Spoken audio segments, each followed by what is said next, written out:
washrooms ng grade school, naglagay kami ng liquid soap dispenser. So, ang nilagay namin antibacterial na liquid hand soap. Ma-guide yung mga bata paano yung proper hand washing.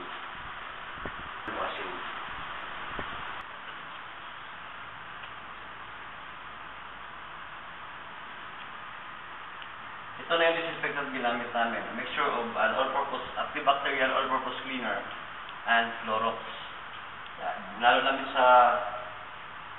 namin sa isang balde ng tubig at nilagay namin sa gun sprayer, sa plastic gun sprayer. Ngayon, ito ang ginamit namin pang disinfect sa lahat ng mga fixtures ng classrooms, which includes mga student chairs, cabinets, yung mga door handle, yung mga doorknobs, at pati mga ceiling fans, di-disinfect namin pati ceiling fans. Ito naman,